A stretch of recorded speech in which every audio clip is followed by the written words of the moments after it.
transporte. ¿Entienden el concepto de gradiente? Cuando una molécula va a favor de su gradiente o va en contra de su gradiente. ¿Usa TV o no usa TV? Cuando no favor de gradiente no ocupa ATP. Exactamente. Cuando una molécula va, pero más que usar o no usar ATP, cuando una molécula va a favor de gradiente, quiere decir que va desde mayor concentración de soluto a una zona de menor concentración de soluto. ¿Ya?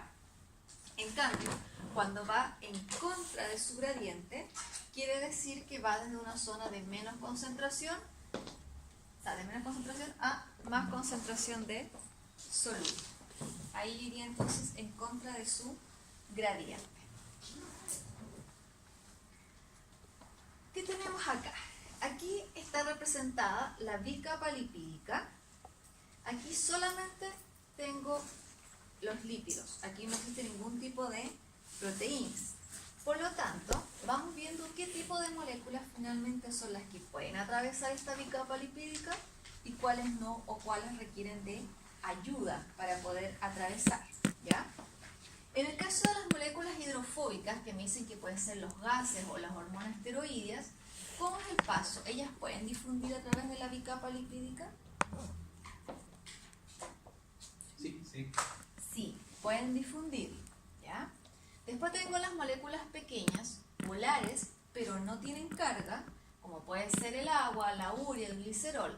¿Ellas pueden pasar? Sí. Sí, pueden pasar, pero les toma un poquito más de tiempo, ¿ya? Y después ya tenemos finalmente estas moléculas mucho más grandes, polares, pero aún así no tienen carga. ¿Pueden atravesar? Sí. No, aquí ya les cuesta el paso. ¿Por qué aparece eso? Porque a lo mejor sí puede pasar, pero se va a demorar mucho tiempo en pasar, ¿ya?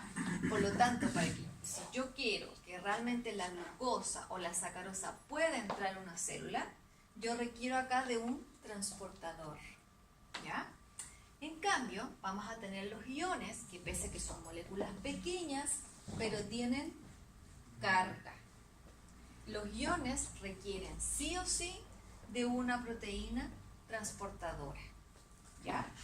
Por lo tanto, ¿qué podríamos concluir de esto? Todas aquellas moléculas que son pequeñas, sin carga y de tipo hidrofóbicas son las que van a pasar o van a difundir por esta bicapa lipídica. ¿Un transporte pasivo? Es un transporte pasivo, difusión simple, ¿ya? En cambio, ya aquellas moléculas que son polares pero no tienen carga van a requerir de algún tipo de ayuda, ¿sí? De algún tipo de transportador. Y en el caso de los iones, sí o sí se requiere de un transportador. ¿Ya?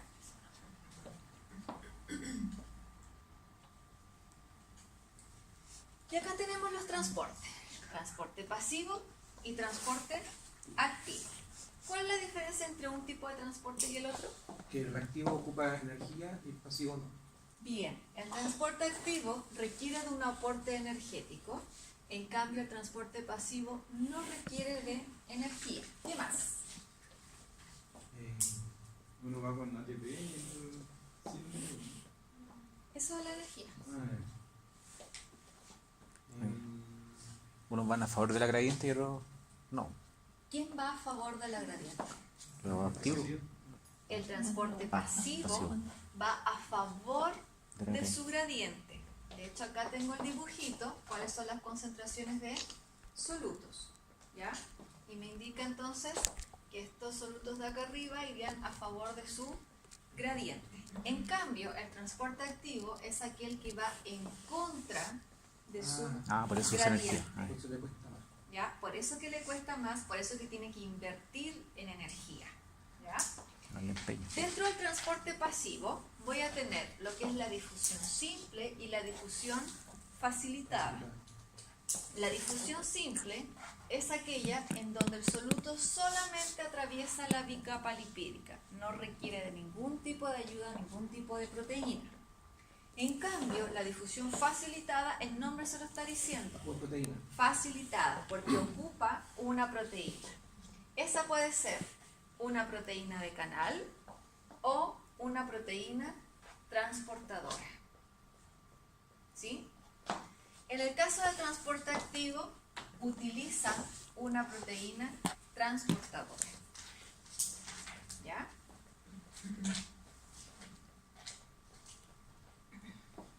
¿Por qué me mezclan las proteínas acá? Ah, porque ¿ustedes vieron macromolécula al comienzo? No, parece que no. No. No. Entonces lo van integrando de a poco. Ya sé por qué está acá. La bicapa lipídica está compuesta por fosfolípidos, ¿ya? Por lípidos en general vamos a llamarlo. Pero los canales y esto que está acá son proteínas, ¿ya? ¿Cuál es la estructura de una proteína? La unidad básica que tiene una proteína son los aminoácidos, ¿ya? Los aminoácidos tienen esta estructura básica: un carbono alfa, un hidrógeno, un grupo amino, un grupo carboxilo y una cadena lateral o grupo R o cadena R, ¿ya? ¿Nosotros cuántos aminoácidos tenemos aproximadamente? Esos son ¿No? Esas son bases nitrogenadas. 20 aminoácidos, aproximadamente 22 aminoácidos, ¿ya? Todos los aminoácidos, ¿en qué se diferencian? En el grupo R. ¿Ya? El grupo R es quien le va a dar la característica a ese tipo de aminoácidos. Si bien todos tienen esta misma estructura, grupo amino, el hidrógeno, el grupo carboxilo, pero este grupo R o la cadena lateral R es lo que los va a diferenciar, ¿ya? Ahora, estos aminoácidos van a generar finalmente este polímero, esta proteína grande, ¿sí? Pero es la suma de varios aminoácidos, ¿sí? ¿Cómo se van a unir estos aminoácidos? A través de un enlace que se llama enlace peptídico, ¿ya? Entonces, entre un aminoácido y otro se va a generar un enlace peptídico. Y ahí puedo tener un dipéptido, un tripéptido, un polipéptido, ya hasta finalmente generar una proteína, ¿sí? Ahora, ¿cómo se va a ir estructurando esta proteína? La proteína tiene diferentes niveles. Tenemos estructura primaria, estructura secundaria, terciaria y cuaternaria, ¿ya? La estructura primaria es aquella que viene determinada por los genes, es una secuencia lineal y va un aminoácido al lado del otro, solamente unidos a través de un enlace peptídico. Yo sigo avanzando en el nivel estructural y ahora esta misma estructura primaria se va a ir plegando, ¿ya? Y vamos a generar lo que es la estructura secundaria. Y podemos tener dos tipos: en alfa hélice, que es como una espiral, o la beta lámina plegada o beta plegada, que también se le llama, que es como una calamina, ¿ya? Aquí ya están interactuando otro enlace. ¿Saben qué enlace interactúa ahí? ¿No? Ahí tenemos los puentes de hidrógeno, ¿ya?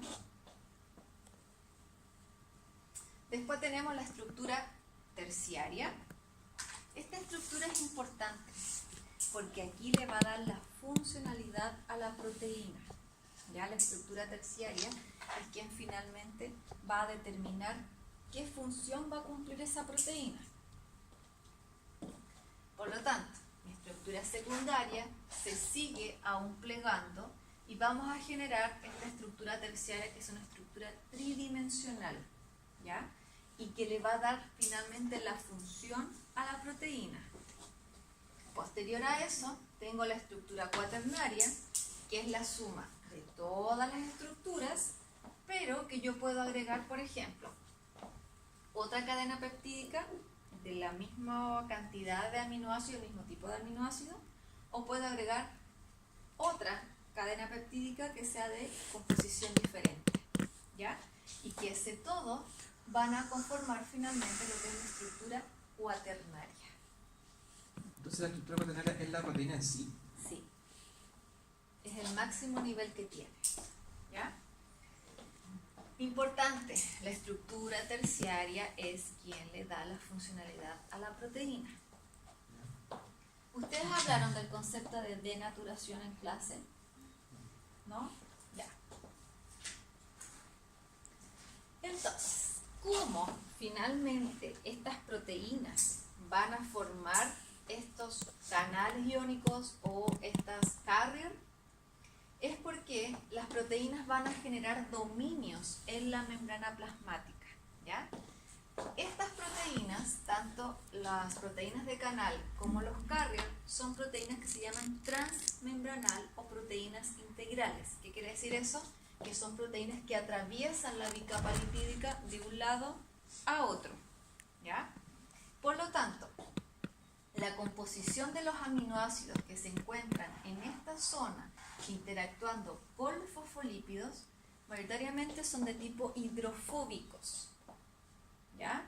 En cambio, aquellos aminoácidos que están hacia los extremos van a ser de tipo hidrofílicos, ¿sí? Ahora, vamos a tener, como yo les decía, dos tipos, la proteína de canal y el carrier. ¿Qué características tiene la proteína de canal? Que van a dejar lo que se llama un poro acuoso, es decir, permite la entrada de diferentes tipos, por ejemplo, de iones. Pero ojo, cada canal iónico, por ejemplo, es específico para cada ion, ¿ya? Si yo tengo un canal, supongamos que este es para el sodio, por este canal no puede pasar potasio, ¿ya? Cada canal es específico para cada ion. ¿Qué otra característica tienen los canales proteicos? Es que no se saturan. ¿Saben lo que significa eso? Que no se sature. Entre comillas, que no colapsan, que dejan solamente que fluya el ion, y esto, entre comillas, no se llena, no se tapa, ¿ya? En cambio, acá la proteína carrier o proteína transportadora, ¿cuál es la diferencia entre una y otra? Que primero vamos a tener un sitio de unión al soluto, ¿ya? Dos, esta proteína sufre lo que se llama un cambio conformacional, dependiendo si se va a abrir para un lado o se va a cerrar para el otro, ¿ya? Miren acá el dibujito. Aquí se quiere transportar un soluto que está en el medio interno hacia el medio externo. Este soluto lo que hace es primero unirse al sitio de unión. Una vez que está listo, se cierra y se abre hacia el medio externo, ¿ya? Por eso que se dice que sufre un cambio conformacional, un cambio en su forma, ¿sí? Este tipo de proteína carrier se puede saturar. ¿Qué quiere decir eso? Que una vez que, en este caso, por ejemplo, podemos transportar dos solutos. Una vez que tengo los dos solutos, se saturó, como los colectivos. Se llenó el colectivo y no sirve más, ¿no es cierto? Lo mismo le pasa a las proteínas transportadoras. ¿Sí? Ya. ¿Dónde tengo estos tipos de proteínas? Para el transporte de la difusión facilitada, ¿ya? Tanto la proteína de canal como la proteína transportadora. Y en el caso del transporte activo, solamente voy a utilizar proteínas transportadoras. ¿Qué pasa con la osmosis? La osmosis también es un transporte, pero a nivel de tipo pasivo, ¿ya? Está dentro de la categoría de pasivo. Pero acá en la osmosis, ¿quién se mueve? El agua. El agua, ¿ya? Acá es el solvente quien se va a mover a través de la membrana selectivamente permeable. ¿Los solutos se mueven en la osmosis? ¿Cómo? ¿Los solutos se mueven en la osmosis? Sí. No. En la osmosis solamente se va a mover el solvente, el agua. ¿Ya? Los solutos se mantienen en sus lugares. ¿Ya? ¿Desde dónde hacia dónde se puede mover el agua? ¿Desde qué zona a qué otra zona se mueve? ¿De la menor a mayor? Pero menor a mayor, ¿quién? Extracelular ¿Es era- intracelular, del intracelular al intracelular? No necesariamente. El agua se puede mover en ambas direcciones, desde el medio extracelular hacia el intracelular o del intracelular al extracelular. buscando el equilibrio. Exactamente. Lo que busca el agua finalmente es el equilibrio osmótico. ¿Ya? Pero ese equilibrio osmótico va a depender de las concentraciones de soluto que yo tenga en el medio y en la célula. ¿Ya? Por lo tanto, el agua se va a mover siempre desde una zona donde tengo menos concentración de soluto a una zona donde tengo mayor concentración de soluto. Entre comillas, si ustedes lo quieren ver, el agua lo que hace es disolver. ¿Ya? A partir de eso entonces se van a generar tres medios: el medio hipertónico, el medio isotónico y el medio hipotónico. La palabra hiper o el prefijo hiper significa alto, mucho o mayor, ¿ya? Iso igual y el hipo menos o bajo, ¿sí? Por lo tanto, si yo les digo que la célula se encuentra en un medio que es hipertónico, ¿hacia dónde se tiene que mover el agua? ¿Hacia adentro de la célula o hacia afuera de la célula? Fuera. ¿Por qué hacia afuera? Porque en el hipotónico es donde se entra el agua. Ahí está como lleno de agua. ¿Pero dónde tengo mayor concentración de soluto? Fuera. ¿En cuál? ¿En ese o en ese? En el hipertónico. En el hipertónico. Sí, porque el otro, el hipotónico, se ve que está hinchado, o sea que tiene, está lleno, pues, digamos, entonces no puede ser al revés.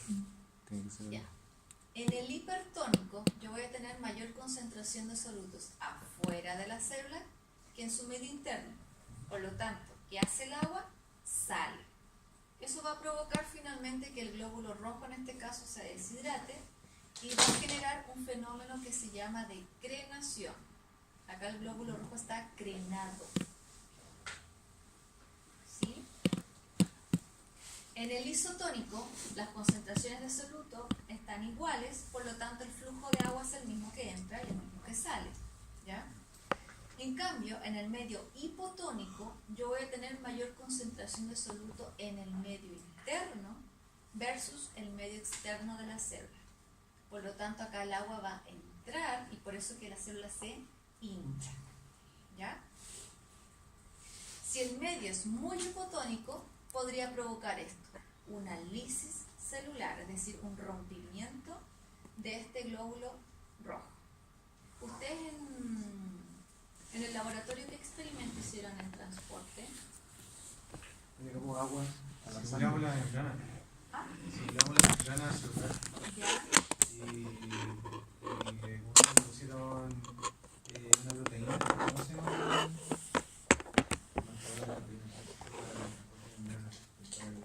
Lo hicimos con. Para más con sal, le agregamos agua con sal y agua. Agua destilada, agua con sal, o sea, agua. Pero hay tres tipos de de solución, solución. Pero fisiológico y la otra era una agua con. agua destilada. Agua destilada, agua con. Ya, ¿y vieron el cambio al microscopio cómo se veía? Un eritrocito crenado versus, por ejemplo, un eritrocito que está hinchado. Sí. ¿Sí? Ya. ¿Se entiende esto de la osmosis? Sí. ¿Sí? Ya.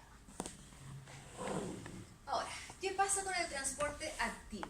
El transporte activo, recordemos que es aquel que requiere de energía, de un aporte energético, pero ese aporte energético no siempre va a ser a través de esta molécula, por ejemplo, de ATP, sino que también puede ser un aporte a través de otra molécula que vaya a favor de su gradiente, como es en el caso del transporte acoplado, O también puede ser otra fuente de energía, como es la luz.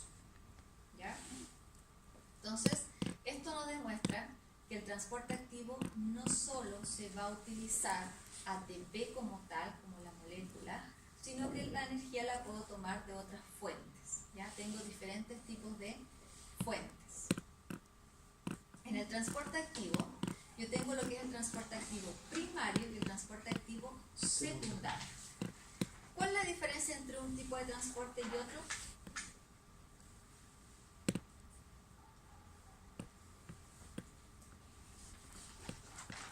¿Se acuerdan? Transporte activo primario, transporte activo secundario.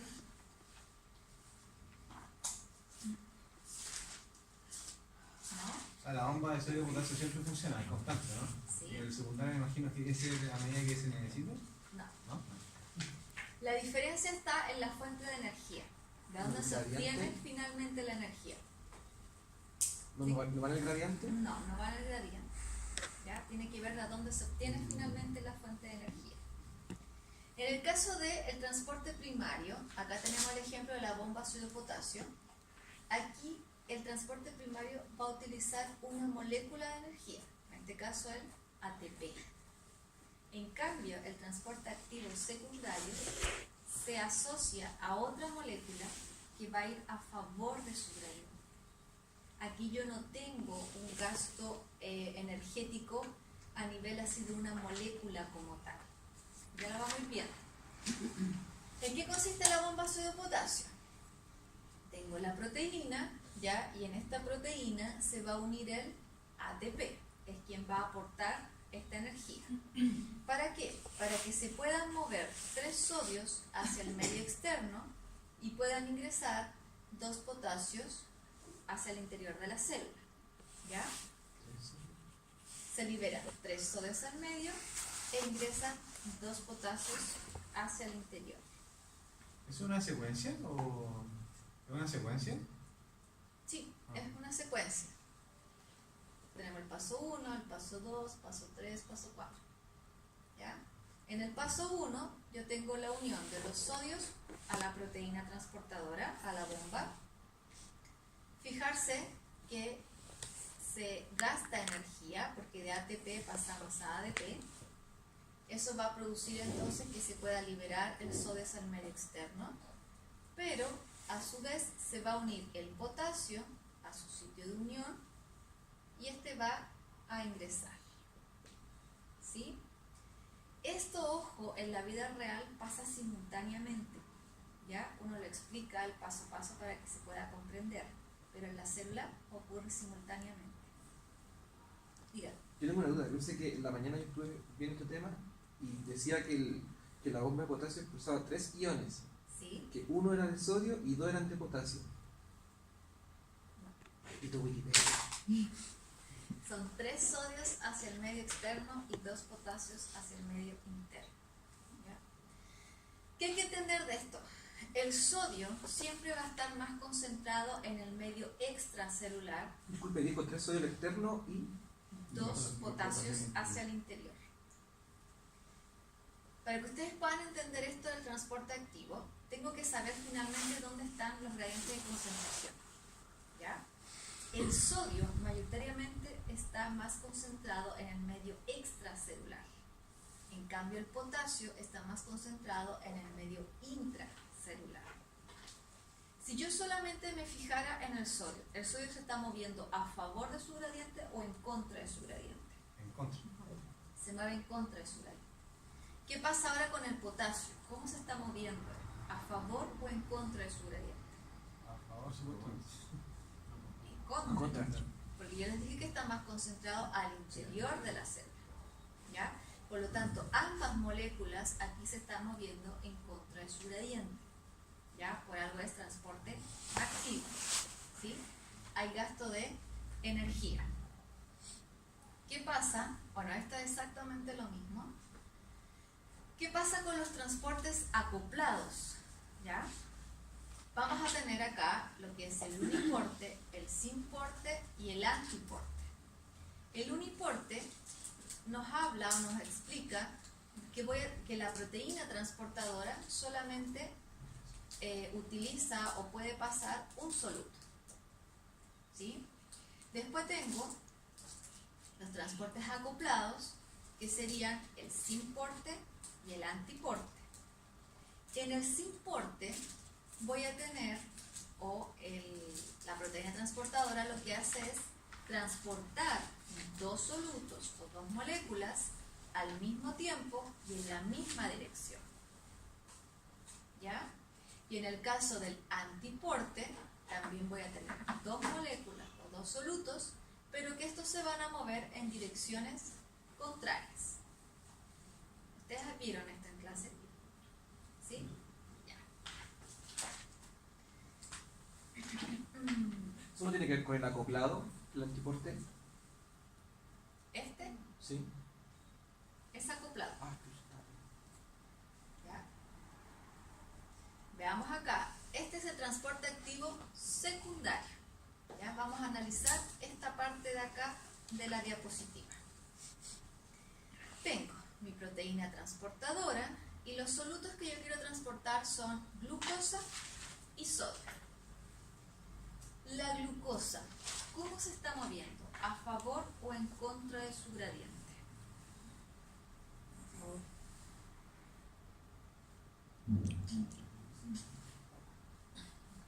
Pero En contra porque está, o sea, se produce dentro de la célula, ¿o no? ¿Cómo se produce dentro de la célula?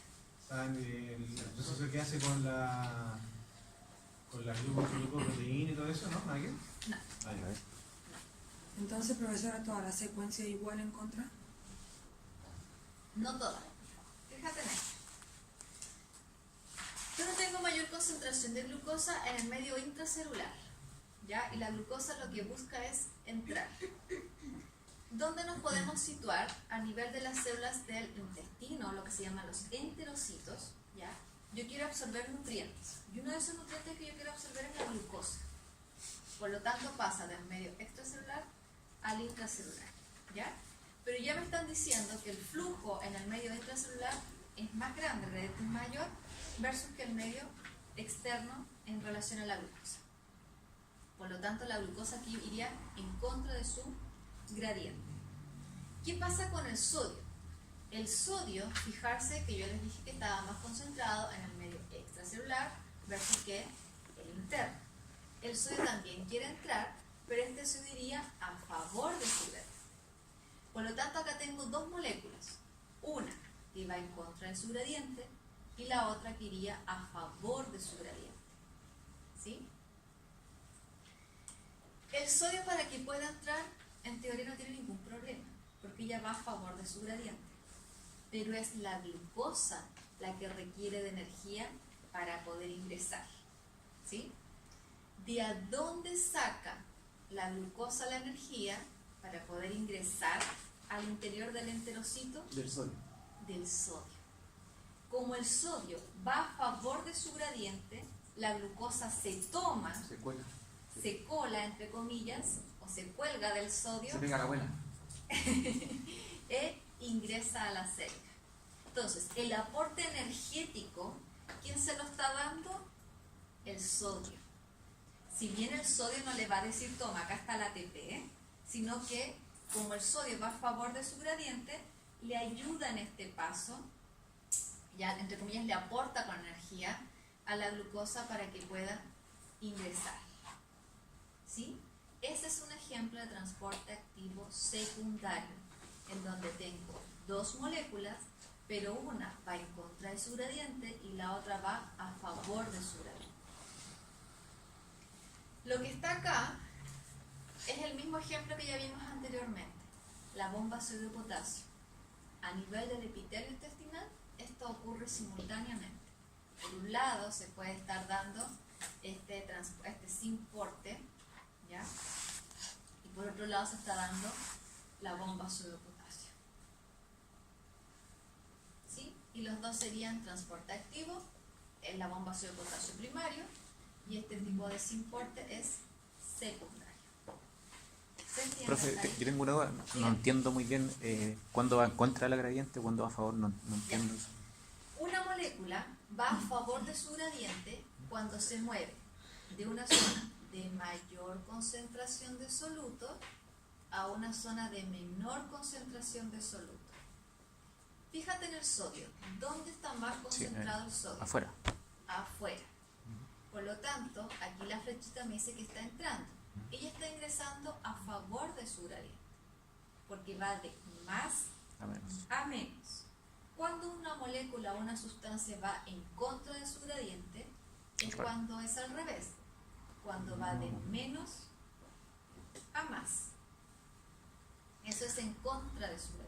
O sea que si me ponen una imagen como esta, yo puedo ver solamente por la cantidad, por ejemplo, de glucosa, saber si va a favor o en contra de su Claro, gradiente. Ah, ya. podría Ya. ser eso, Ya. o a veces ponen este dibujito.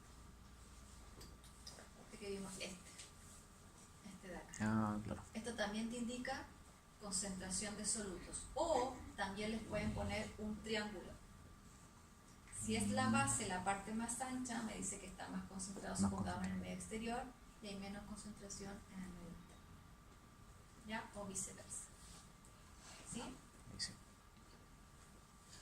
¿Dudas hasta acá? ¿No? En una diapo dice que por qué es importante acumular glucosa dentro de la célula. Resulta que no saben la respuesta. ¿Por qué crees tú que es importante? ¿Para qué sirve la glucosa? Sí, ¿Para por qué eso- nos sirve a Por nosotros? eso le pregunto. Ya, la glucosa es una fuente de energía para nosotros. ¿Ya? Si nosotros degradamos glucosa, vamos a obtener lo que se llama la molécula ATP. ¿Ya? Por lo tanto, lo que hace el organismo es almacenar glucosa en forma de glucógeno. ¿Ya? El glucógeno es un polímero grande, una estructura grande, pero formada de muchas glucosas. ¿Ya? Y ese glucógeno tenemos dos fuentes, a nivel hepático, es decir, de las células del hígado, o a nivel del músculo, en este caso del músculo esquelético. ¿Ya? La glucosa o el carbohidrato así en forma genérica es la primera fuente de energía que tiene nuestro organismo. ¿Sí? Cuando nosotros, por ejemplo, pasamos largos periodos de ayuno, nosotros requerimos de energía. ¿De dónde lo obtiene la célula? A través de estas fuentes de reserva que es el glucógeno. Por lo tanto, empieza a liberar glucosa. Este glucógeno tiene una estructura grande, entonces ya la empieza a cortar en glucosas y esa glucosa la va degradando para obtener ATP. ¿Ya? Y como te digo, la puedes sacar desde el hígado o, por ejemplo, cuando estamos haciendo ejercicios muy extenuantes y la célula requiere de una energía así instantánea, entre comillas, la saca del glucógeno de los músculos. ¿Sí? ¿Se entiende? Ya. Esto es exactamente lo mismo que vimos anteriormente. Se explica nuevamente el sodio y la glucosa, cómo se van a transportar. ¿Dudas con esto? ¿No? En este caso, Dime. en este caso la proteína transportadora no es solamente específica para el sodio o potasio, sino que también tiene espacio, por decirlo así, o está modificada para ingresar el glucosa. Sí. Pero son proteínas específicas para el transporte, por ejemplo, de dos De moléculas. sodio, o sea, en este caso de sodio Y glucosa. Sí. ¿Y por qué cambia el dibujo? ¿Qué el cosa? transporte, la proteína. Porque sí. Porque se cierra. ¿Esto por qué se abre, por qué está cerrado acá y abierto acá? ¿A eso te refieres? No, porque en el estado A hay como una raya al medio. ¿Esto? Sí, Es porque qué está va ahí? cerrado. No, es porque está cerrado. Recordemos que esta es una proteína transportadora. Yo dije que una de las características que tenía la proteína transportadora es que puede cambiar de forma. ¿Ya? Y tiene sitios de unión al soluto. Entonces, si yo quiero que entre el sodio con la glucosa, el sodio y glucosa se tienen que primero unir a sus sitios dentro de la proteína, sitios específicos de unión, ¿ya? Pero si tú te das cuenta, esto está cerradito hacia adentro. Una vez que se unieron, se cierra por arriba y se abre hacia abajo para liberar los solutos. ¿Sí? ¿Entiendes? Ya. ahora con el transporte masivo. Este tipo de transporte masivo también es parte del transporte activo. Si bien aquí no va a aparecer la molécula de ATP como tal, pero sí está dentro de la categoría de transporte activo, ¿ya? ¿Qué vamos a tener dentro del transporte pasivo? Lo que es la endocitosis y la exocitosis, ¿ya? Dos tipos de mecanismos, y acá el movimiento, los solutos, ya sea que ingresen o que salen de la célula, son más grandes, ¿ya? Versus que los que vimos anteriormente. Dentro de la endocitosis, el movimiento siempre se va a hacer desde el medio externo hacia el interno, endo hacia adentro, ya la palabra lo está diciendo. Y dentro de la endocitosis tenemos el grupo de la fagocitosis, la pinocitosis y la endocitosis mediada por un receptor. Estos tres tipos están dentro de la categoría de endocitosis, ¿ya? ¿Qué se acuerdan ustedes de la fagocitosis? ¿En qué consiste? ¿Se acuerdan de algo? ¿Algún ejemplo que a lo mejor vieron? Como es de comer, ¿o no? Se come se digiere la célula. Ya, fago viene de comer específicamente. Literalmente entonces estaría significando que la célula se come a otra célula. Por ejemplo, los macrófagos, que son de la categoría de los glóbulos blancos, tienen la capacidad de fagocitar. ¿A quién, por ejemplo? A un grupo de bacterias, ¿ya? Lo que hace entonces este macrófago es deformar su cuerpo, entre comillas no es su cuerpo, sino la membrana plasmática, ¿ya? Y lo que hace es englobar o encerrar a la bacteria y así poder formar lo que se llama un endosoma, ¿sí? Ese endosoma se va a dirigir ahora hacia el lisosoma. ¿Qué rol cumple el lisosoma? Desintegra la... Pertenece al grupo de la digestión celular, ¿ya? Su función es degradar, él va a degradar finalmente la bacteria, ¿sí? Eso es entonces fagocitosis. Después tenemos lo que es la pinocitosis.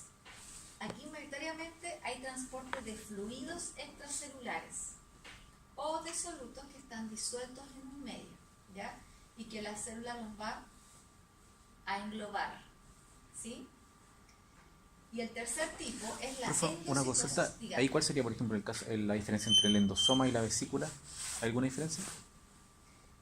No, No es mayormente. ¿Es como lo mismo? No. Ya en algunos libros le llaman endosoma. Después hay libros que hacen endosoma temprano, endosoma tardía, lisosoma, lo derivan. Pero son sinónimos, se podría decir. En el caso de la formación de la vesícula, ¿eso va a algún proceso para ser degradada? ¿Qué cosa? ¿La vesícula? Sí. Pero- ¿En la pinocitosis? Pero no entiendo qué parte quieres degradar. La vesícula en sí, Ajá. eventualmente se formó. ¿Esa vesícula va a algún proceso para ser degradada? No. ¿O solamente es almacenada? Generalmente no se degrada porque lo que tú vas a extraer del medio son nutrientes, Ah, ya. ¿ya? Mayoritariamente. O que puede que exista algún tipo de pinocitosis que vaya al proceso de degradación, ¿ya? Pero mayoritariamente son de tipo que van a adquirir nutrientes desde el medio, ¿ya? Por lo tanto, si bien la vesícula después libera su contenido, pero el contenido no es degradado mayoritariamente, ¿ya? En el caso de la endocitosis mediada por receptor, acá lo que vaya a ingresar al interior de la célula, como el nombre lo indica, requiere de un receptor para que éste pueda entrar finalmente. Es como una llave, ¿ya? Si la molécula que va a entrar no tiene esta llave, no puede ingresar a la célula. ¿Qué ejemplo tenemos acá? El colesterol. Ya el colesterol se transporta en sangre y, por ejemplo, se podría almacenar al nivel de las células hepáticas. Los hepatocitos tienen receptores para el colesterol. Supongamos que las estrellitas están representando al colesterol, ¿ya? Entonces, existe un receptor específico para ese colesterol, ¿ya? una vez que llega el colesterol, es reconocido por su receptor, se empieza a invaginar la membrana plasmática y finalmente se forma la vesícula. Hay una enfermedad que se llama hipercolesterolemia, ¿ya? Esta enfermedad habla que no existen los receptores o son deficientes en cantidad estos receptores para el colesterol. Por lo tanto, por mucho que llegue colesterol acá en la membrana plasmática, entre comillas, esté chocando con la membrana, no va a entrar porque no tiene el receptor para que le permita la entrada. ¿Ya? ¿Se entiende entonces los tres tipos de endocitosis? ¿Sí? Ya. ¿Qué pasa ahora con la exocitosis? Es el mecanismo contrario. Ahora la célula va a liberar componentes que formó en el interior hacia el medio externo. Eso es la exocitosis. Y acá en la exocitosis puedo tener lo que se llama la secreción constitutiva y la secreción regulada. ¿Cuál es la diferencia entre una y otra? Como dice acá, ¿qué tipos celulares conoces tú que realicen cada tipo de secreción?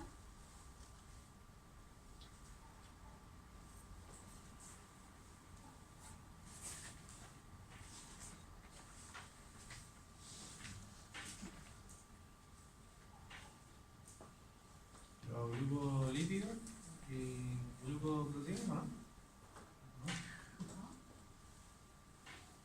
La constitutiva es como eucarionte y procarionte, ¿puede ser? No. No.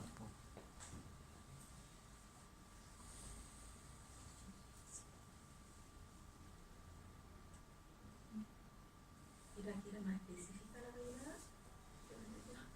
¿Sí?